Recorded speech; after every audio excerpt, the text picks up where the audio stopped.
இரண்டு கைகள் நான்கானா இருவருக்கேதான் எதிர்காலம். பகைவர்களே ஓடுங்கள், புலிகள் இரண்டு வருகின்றன.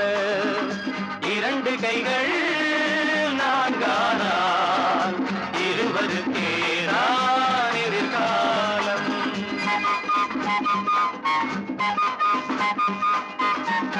ரத்தம் ஒன்று சித்தம் ஒன்று ஈன்றவளே தெய்வம் என்போ. அன்னை என்றால் பிள்ளை என்றால் ஆடுதம்மா தேகமெல்லாம். கண்களில் ஆறு கவிதைகள் 100, அன்னையின் முகமே வரலாறு.